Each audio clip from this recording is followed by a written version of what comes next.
I like my Chevrolet.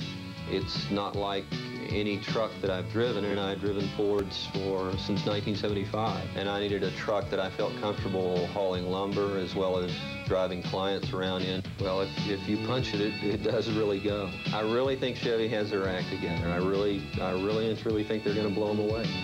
The heartbeat of America. That's today's Chevy truck. It would be the truck to buy. There's nothing like it on the market. There really isn't.